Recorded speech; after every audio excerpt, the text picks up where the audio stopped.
Alors, de retour à Régressi avec ce quatrième exercice, mais avant tout, j'aimerais revenir sur le troisième exercice. Il y a une chose que j'ai oublié de montrer, c'est que parfois, il peut être intéressant, par exemple, de savoir quelle est la valeur qui est là, pile poil ici. Et vous voyez qu'elle n'est pas sur des points bien précis. Alors, comment on fait? Il y a un outil ici qui est très important, qui est l'outil réticule. Alors, pas réticule donné, mais réticule libre.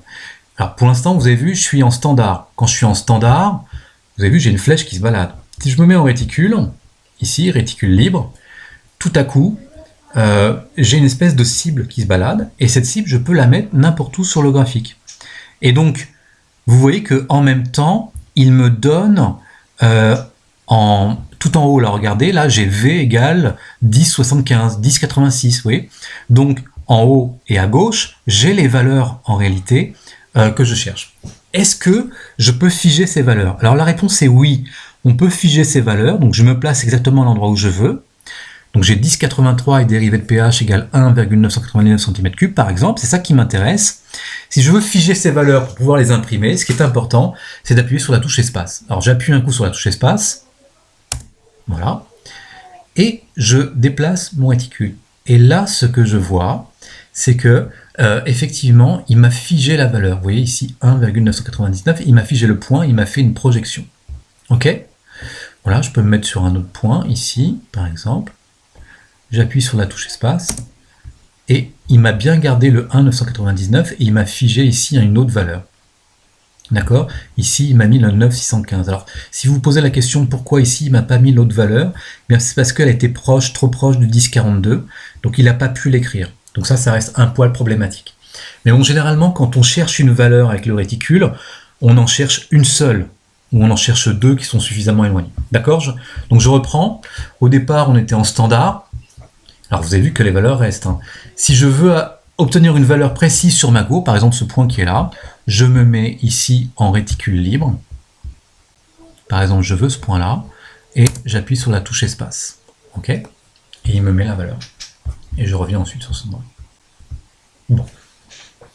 C'est tout ce que je voulais vous montrer à propos de cet outil réticule libre. À présent, on va faire un nouvel et dernier exercice. Donc je fais Fichier, Nouveau, Clavier. Donc je vais pouvoir effacer, donc je fais Supr, ici j'efface toutes les précédentes valeurs, ici Supr, voilà. Dernier exercice, vous tournez la page, c'est la dernière partie qui s'appelle Tutoriel de régression numéro 3, modélisation par partie. Donc c'est une partie, c'est un exercice très important, c'est avoir différents modèles mathématiques sur un même fichier régressif. Donc ça c'est quelque chose d'assez important et génial. On a un tableau, V, un volume de soude, donc NaOH, et G, la conductivité en millisiemens. Donc on y va, V, grand V, et puis en ml, et enfin grand G en millisiemens. Et on fait OK. On a bien V en ml, G en millisiemens, et on va pouvoir remplir notre tableau. Est-ce que je suis bien en train d'enregistrer? Attendez, je vérifie. Oui, je suis bien en train d'enregistrer, tout va bien. Alors, on y va, on remplit notre tableau, donc 0, 100, ok, 1, 90, 2, 80, 3, 70, 4, 68, 5, 72, 6, 76, 7, 80, 8, 84, 9, 90, 10, 96, 11, 102, 12, 108, 13, 114, ensuite 14, 120, 15, 126, c'est terminé, on va aller voir le graphe. Voilà le dessin sur lequel j'aimerais que vous travailliez. Alors, ça n'a pas l'air comme ça, mais c'est là aussi, c'est un autre domaine de biochimie, qui est de la conductimétrie, que vous aurez à étudier à un moment donné lors de vos travaux pratiques. Et voilà typiquement ce que l'on obtient comme graphique lorsqu'on fait de la conductimétrie, c'est-à-dire que ça n'a pas l'air comme ça, mais ici, on voit bien qu'il s'est passé un événement. C'est-à-dire que là, tout allait bien, c'est assez constant, et puis tout à coup, pouf, Alors c'est pas tout à coup, vous avez vu, hein, c'est lissé, mais il s'est passé autre chose. C'est-à-dire que là, en fait, on a un point d'équivalence. C'est comme la pH-métrie, il y a une espèce d'inflexion. Et moi, ce que je veux, c'est justement savoir quel était ce volume d'inflexion qui est ici. Donc là, pareil, on va utiliser Regressi et on va essayer de modéliser ça. Alors, il y a deux manières pour réaliser ce type d'exercice. Il y a une manière qui est assez triviale, qu'on va pouvoir utiliser, assez triviale, qui est de se dire oh ben on va travailler manuellement, c'est-à-dire je vais juste tracer des droites. Alors si j'étais en papier millimétré, hein, je prendrais ma règle, je tracerais une droite là, puis après je tracerais une droite là, et avec ces deux droites, je regarderais quel est mon point d'intersection, et je dirais voilà le point d'équivalence. Bon, alors une première chose que je vais faire, c'est que je vais dézoomer un peu. Je dézoome un peu de manière à avoir ce fameux point qui va être ici. Alors, j'ai dézoomé une fois, ensuite je vais dans Outils et je vais choisir ici une ligne. Donc je me mets sur ce point-là, et je vais faire comme si j'avais une règle, je vais tracer une droite qui suit ma courbe, hein, tangente à ma courbe, et je la lâche.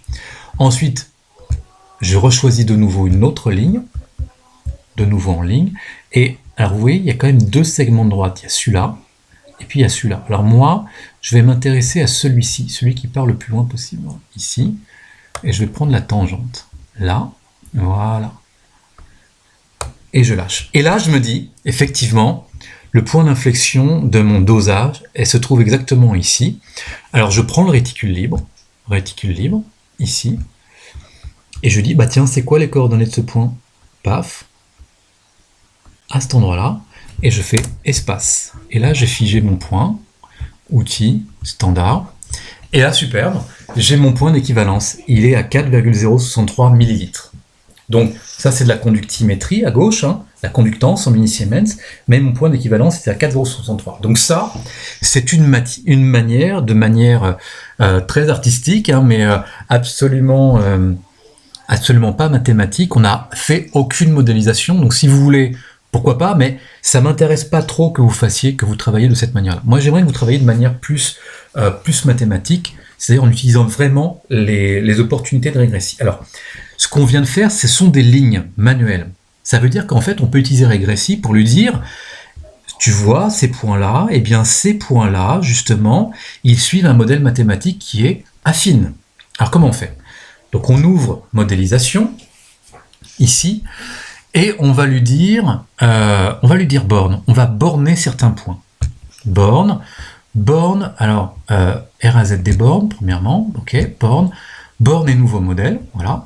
Et là, on a une espèce de... Vous voyez mon curseur? On n'a plus la flèche, on a une flèche avec un rectangle. C'est-à-dire qu'il nous dit, ok, on est prêt à borner, c'est-à-dire à mettre des bornes au premier modèle. Alors, je clique gauche, et je vais encadrer mon premier point, qui est là, mon deuxième point, mon troisième point, et mon quatrième point, je les borne.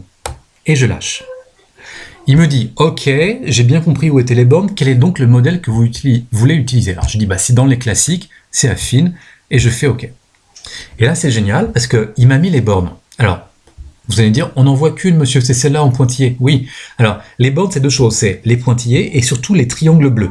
Vous avez deux triangles bleus, là, ici, qui se font face à face, c'est-à-dire que on a borné le modèle mathématique affine. Alors, pour l'instant, il m'a mis affine, A fois V plus B, égale conductance, c'est bon. Je fais ajuster, et on est bon. Et il me dit, effectivement, c'est bien un modèle affine, puisqu'on a 0,1% qui est là. Petit souci. Les autres points, est-ce que je vois mes autres points? Ben, je vois plus mes autres points, ça c'est bizarre. Je vais dézoomer un petit peu. Mes autres points... Ah, mes autres points, ils sont là. Voilà. Alors, ensuite, comment je fais? Eh bien, ensuite, je vais lui dire, j'aimerais que tu me rajoutes un autre modèle. Alors, je vais dans borne. Borne et nouveau modèle? Non. RAZ des bornes? Non. Alors, je lui dis un nouveau modèle. Alors, je fais autre. Je lui dis affine. Remplacer modèle, surtout pas. Je fais ajouter modèle. Et là, il m'a ajouté un nouveau modèle. Alors, ça se voit pas. Normalement, j'avais un triangle bleu et un autre triangle bleu, mais mon triangle bleu est devenu vert. Alors, on se dit, bah, c'est quoi ce délire? Et j'ai en plus deux autres bornes qui sont apparues. Enfin, j'en ai une là, une rouge, mais l'autre triangle rouge n'est pas là. En fait, il s'avère que quand vous avez deux triangles, par exemple un bleu et un rouge, qui sont l'un sur l'autre, ça donne une troisième couleur, c'est une couleur verte. Donc ce qu'il faut faire, c'est décaler une borne bleue ou rouge pour pouvoir voir apparaître l'autre. Alors je me mets sur le vert, je clique gauche sans lâcher, et je vais essayer de déplacer. Est-ce que je vais y arriver? Oh là là, j'ai fait n'importe quoi. Alors je reviens ici. Auto. Voilà. Quand vous avez un problème, vous appuyez sur auto et il vous remet à la bonne échelle. Ah oui, non, pas du tout. Alors en fait, là, il est en train de... Est-ce que je vais arriver à attraper?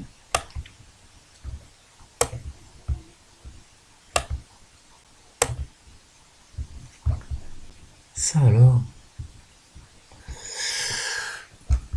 Alors, et si je faisais ça, que je lui disais borne, tracer des intersections, borne et nouveau modèle. Voilà, je vais lui faire borne de GA2 V2. Et là, je vais lui dire, bah, la borne, elle est là. Vous voyez, c'est pas cette droite-là. C'est à partir de ce point-là. Je vais donc prendre ce point-là et je vais l'emmener jusqu'à là-haut. Et bingo, vous avez vu, c'est magnifique. Donc, je reprends. Si je veux borner ce point-là, je prends ici la fonction affine, je vais dans borne et je lui dis, comme je vois G, A, V plus B, je fais les bornes de machin. Il me donne un curseur, c'est ce point qui est là, celui-là, celui-là et celui-là. Je lui dis, bah, tu sais, les points, ils sont là. Et je les encadre. Voilà. Et donc, il me met deux triangles bleus, un là et un là. Ensuite, pour les autres points, alors, je pourrais lui dire un troisième modèle, hein. C'est-à-dire, tu prends ce point-là, là, là et là. Bon, moi, ce qui m'intéresse, je vous explique, ce qui m'intéresse, vous avez vu, il m'a tracé les droites. Hein. Il m'a tracé les droites et ça tombe quasiment au même endroit que tout à l'heure. Parce que l'intersection tout à l'heure, elle était là. Mais ce qui m'intéresse, c'est encore plus intéressant en réalité, c'est qu'il m'a mis les coordonnées modèles pour le bleu, qui est inférieur à 0,1%, c'est-à-dire que mon modèle mathématique colle quasiment parfaitement avec les points, les coordonnées des points. Et le modèle rouge, donc affine aussi, avec de nouvelles constantes, A2 et B2, eh bien lui aussi, il a un pourcentage écart modèle qui est très petit, inférieur à 0,1%, c'est-à-dire ça colle parfaitement avec ces points-là. D'accord? Et, chose géniale, vous avez en plus ici l'intersection du modèle 1 et du modèle 2. Donc c'est ça qui est important, c'est que quand vous avez des données expérimentales où visuellement vous observez qu'il y a deux modèles, ça veut dire que vous devez être capable de déjà borner vos points de la même manière que j'ai fait tout à l'heure. Vous faites un rectangle pour borner vos points et vous lui mettez le modèle que vous voulez, affine, hyperbolique, etc. Et puis pour borner l'autre partie, pareil, vous dites nouvelle borne, etc. Ou alors vous faites nouveau modèle, puis vous sélectionnez le modèle et vous faites les bornes de ce modèle-là, d'accord? C'est ce que j'ai fait tout à l'heure. Et à ce moment-là, alors vous avez vu là, il m'a tout défait, donc je refais ajuster, ok? Ce qui est génial, c'est que dans la partie résultat de modélisation, il vous met, et c'est ça qui vous sera demandé lors du DS, il vous met l'intersection du modèle 1 et du modèle 2. Il vous dit, l'abscisse est de 4, alors nous, tout à l'heure, on avait obtenu en réticule libre 4,063, donc là, il me dit l'abscisse est de 4, et la conductance est de 60 millisiemens. D'accord? Donc ça, c'est hyper important, j'appelle ça de la modélisation par partie, c'est-à-dire que les données expérimentales présentent apparemment deux modèles mathématiques. Et donc vous devez être capable de borner les différentes parties graphiques et d'appliquer différents modèles mathématiques à chacune des parties. C'est pas facile, hein, mais donc il faudra vous entraîner correctement à le faire. Voilà. On a tourné la page. En page 3 de ce dernier chapitre, on a un exercice pour s'entraîner. Alors on va le faire ensemble, hein, cet exercice pour s'entraîner. Donc on fait fichier, nouveau, clavier. Alors, on nous dit pas qu'est-ce que c'est le symbole en abscisse et en ordonnée. On va garder les mêmes, V en ML, G en conductance, et on fait OK, sauvegarde des données, on fait non.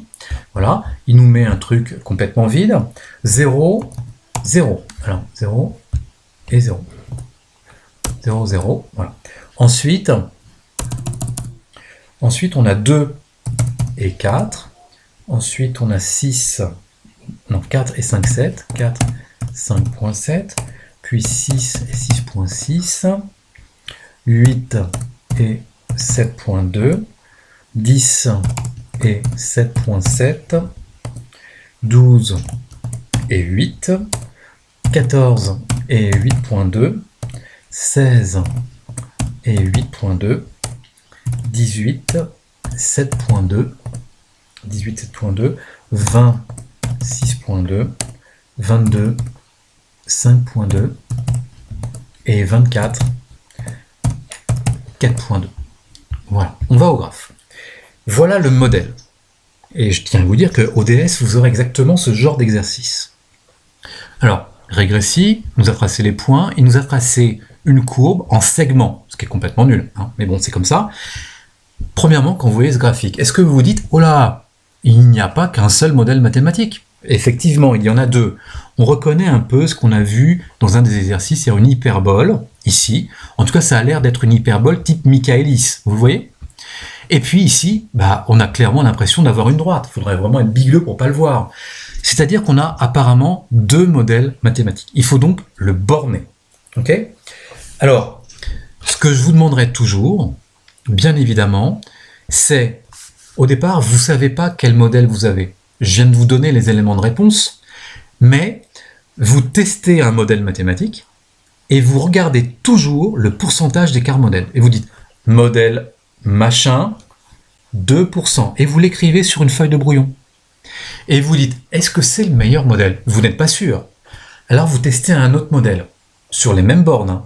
Modèle bidule, 1,4%. Et là vous dites, 1,4%, c'est donc des erreurs beaucoup moindres que 2%. C'est plus petit. Donc ça veut dire qu'il y a moins d'erreurs, il y a moins d'écart entre le modèle bidule et les données expérimentales par rapport au modèle machin, qui était lui à 2%, par rapport aux données expérimentales. D'accord? Donc à chaque fois que vous avez des nouveaux points expérimentaux, vous devez chercher quel est le meilleur modèle à appliquer sur ces points. Il faut donc les tester un par un. Sur une feuille de brouillon, vous écrivez modèle machin, X%, modèle bidule, Y%, etc., etc. Et à la fin, bien évidemment, vous revenez au meilleur modèle. Ok?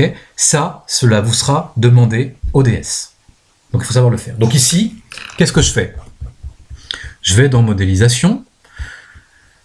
Je me dis, c'est quoi ça? Je sais pas. Donc je vais dans modèle. Je vais dans borne. Borne et nouveau modèle. Alors, borne et nouveau modèle, paf. Tiens, il ne l'a pas fait, c'est pas grave. Donc, je vais dans modèle, autre. Et tiens, parabole, c'était bien. Parabole ou puissance. Ça pourrait être une puissance inversée. Je me dis puissance. Ok. Je teste puissance. Puissance, oh là, puissance, ça n'a pas l'air terrible. Mais vous remarquez que, regardez, il me l'a borné là et là pour mon modèle puissance. Donc, c'est pas génial puisque ces points-là ne font pas partie de mon premier modèle mathématique. Donc je sélectionne ici et je vais le borner. Donc borne de ça. Et je lui dis, tu sais, c'est que ces points-là. Voilà. Donc je vais prendre ces points-là uniquement. Paf. Ok. Je lui dis ajuste. Et voilà ce que ça donne. Il me dit 4%. Est-ce que la courbe passe par tous les points? Non, pas du tout. Oui. Donc, est-ce que c'est le meilleur modèle mathématique? Ça pourrait être pas mal. Hein. Bon. Vous vous rappelez ce que c'était? Donc, je note sur mon papier. Il y a eu puissance, le modèle puissance, et j'ai un écart donné modèle, ici, qui est de 4%. Et je note puissance 4%. Et je teste un autre modèle. Alors, comment faire pour tester un autre modèle? Je sélectionne tout ça, je fais supr, je l'efface. Ensuite, je vais dans modèle, je choisis un autre modèle. Je me dis, est-ce que ça pourrait pas être exponentiel? Exponentiel. Remplacer modèle. Déjà, je vois que les bornes, de nouveau, il m'a fait n'importe quoi. Bon, c'est pas grave. Alors, je me dis, on va borner. Borner, c'est ce modèle-là, l'exponentiel. Je dis, tu me prends les points qui sont là, et pas plus. Il m'a bien mis les bonnes bornes. Pourcentage 5,2. Donc là, je suis en exponentiel. Exponentielle 5,2%. Tout à l'heure, on avait 4% avec puissance. Ça veut dire que puissance, c'est mieux. Oui, mais 4%, est-ce que c'est bien? On va tester un autre modèle. Je tiens à vous faire remarquer un truc. c'est que là, il y a écrit 3 lignes. D'accord? Le modèle, il est en noir ici. Ok? Et puis, il m'a tracé une tangente. En fait, il me trace plusieurs droites. Donc, c'est un peu compliqué, mais en tout cas, c'est pas le bon. Donc, en plus, il n'est pas ajusté, donc je vais l'ajuster, premièrement. Bon, cette courbe bleue, là, vous la voyez? Exponentielle. On est sur le modèle exponentiel, j'ai ajusté, et on la voit ici, elle est bleue. Ok? Bon. Est-ce qu'elle est vraiment sur tous les points? Pas vraiment. Ah, on a 2,4. Attendez, j'avais pas ajusté. Donc, finalement, on est passé de 5,2 à 2,4. Il fallait ajuster. Alors, 2,4, c'est bien meilleur. Donc, ça se trouve, c'est ça. Ça se trouve, c'est exponentiel. Est-ce qu'on est sur tous les points? Non, il y a des points qui sont dans le vide. Donc, je vais tester un autre modèle. Là. Pour tester un autre modèle, je sélectionne tout et je l'efface. Et je vais tester un autre modèle. Modèle, tester un autre. Cette fois-ci, je vais tester Michaelis. On ne sait jamais. Spécial, Michaelis, remplacer modèle. Bon. Alors, bien évidemment, il m'a tracé une courbe super basse. Oui, mais regardez, la borne, elle n'est pas au bon endroit. Donc, je vais dans les bornes. Borne de ce modèle-là. Je clique et je dis, tu sais, en fait, les points, ils sont là. Ça va de là à là-bas. Il m'a mis les bonnes bornes. J'ai pas fait ajuster. Hein. Attention, la courbe, elle est mauvaise, mais je vois que la coche est rouge. Je fais ajuster. Oh là là là là là là, vous avez vu? Donc là, la courbe, elle est pas mal sur les points. Et quand je regarde l'écart modèle, c'est bien ajusté. Hein. J'ai 0,89. Bref, j'ai apparemment, sur mes 3 modèles, Michaelis, qui lui est à 0,89%, puis exponentiel qui est à 2,4%, et puissance qui est à 4%. J'ai testé 3 modèles. Au DS, je vais vous demander de trouver le meilleur modèle. Ce sera à vous d'aller tester différents modèles, d'écrire sur votre brouillon les différents pourcentages, et donc de sélectionner le meilleur. Voilà, j'ai fini pour cette première partie. Mais attention, il y a une autre partie. Donc, je fais quoi? Je dis, je veux un autre modèle. Donc, je fais autre.